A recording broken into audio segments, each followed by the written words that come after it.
In this video, we are going to talk about a really important function, which is masking in Zbrush.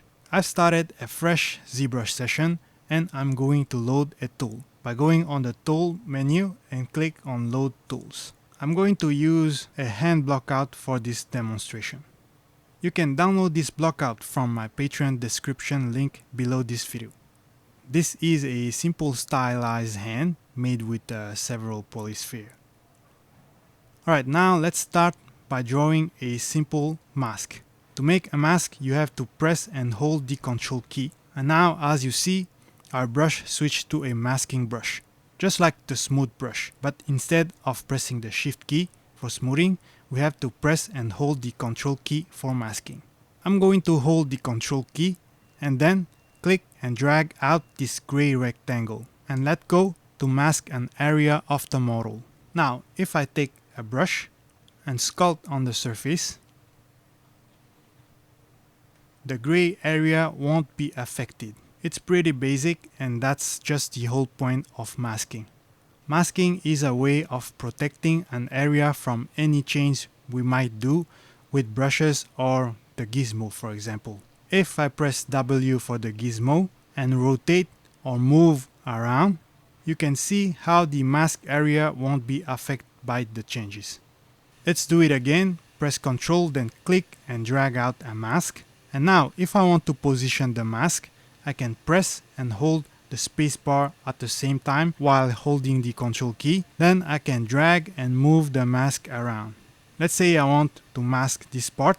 Then I just have to let go and there's the mask. We can also unmask. If I hold the Control key and drag a mask, then I can hold the Alt key along to make an unmask selection. As always, the Alt key will always do the reverse action in Zbrush.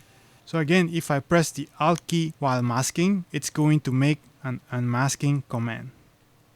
Now, if we want to clear the mask we made, we can press the Control key and drag our mask and release it on a blank space of the canvas.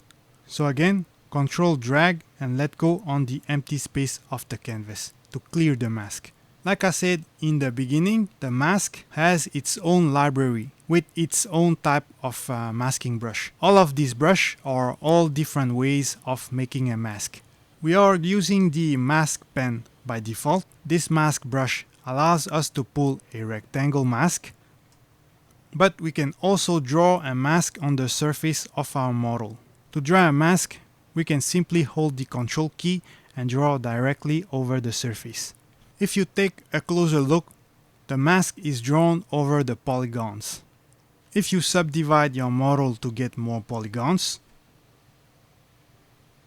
the smoother the edge of the mask will be. So if you have a lower subdivision level, the mask will be very blocky.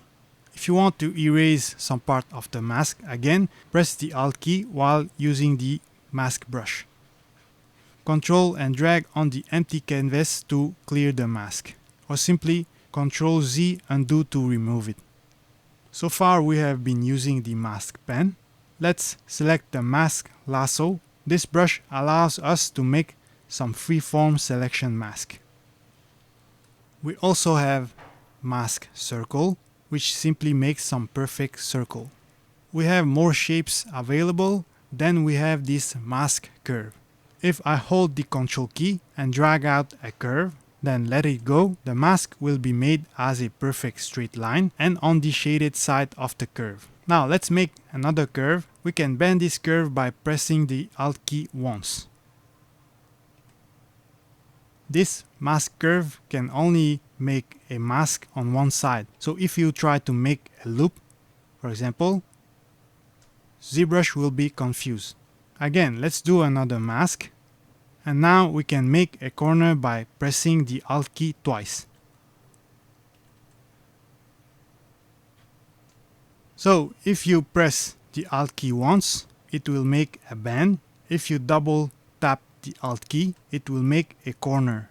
And now, if you hold the spacebar at the same time, you can move the curve around. You can control how the mask behaves using the same control like other sculpting brushes.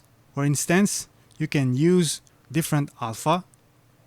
For example, I'm going to select this type of alpha and change the stroke type, for example, spray. And now we are going to have a different result. It's not showing properly because I have a low polymesh model. Now let me show you some simple command to remember. If I draw a mask, we can invert the mask by pressing the Ctrl key and just click on the empty space of the canvas. Ctrl plus I will also work as well. If you want to blur the edge of the mask, you can Ctrl and tap on the surface to make a softer edge. You can hide the mask by pressing Ctrl plus H on the keyboard. The mask won't be displayed, but the mask will still be kept. So again, Ctrl H to toggle the visibility of the mask. Ctrl drag to clear the mask. If you don't remember all of these setting shortkeys, it's alright, we can modify our mask by navigating to the mask palette located on the tool menu and by going to the mask sub menu. So we can make a mask, we can grow mask, sharpen mask, and so on. There is also other features down below, and let me show you really quick. For example, mask by cavity. I'm going to set the intensity all the way up and click on the mask by cavity button. Now you can see that the mask has been applied on the recessed area.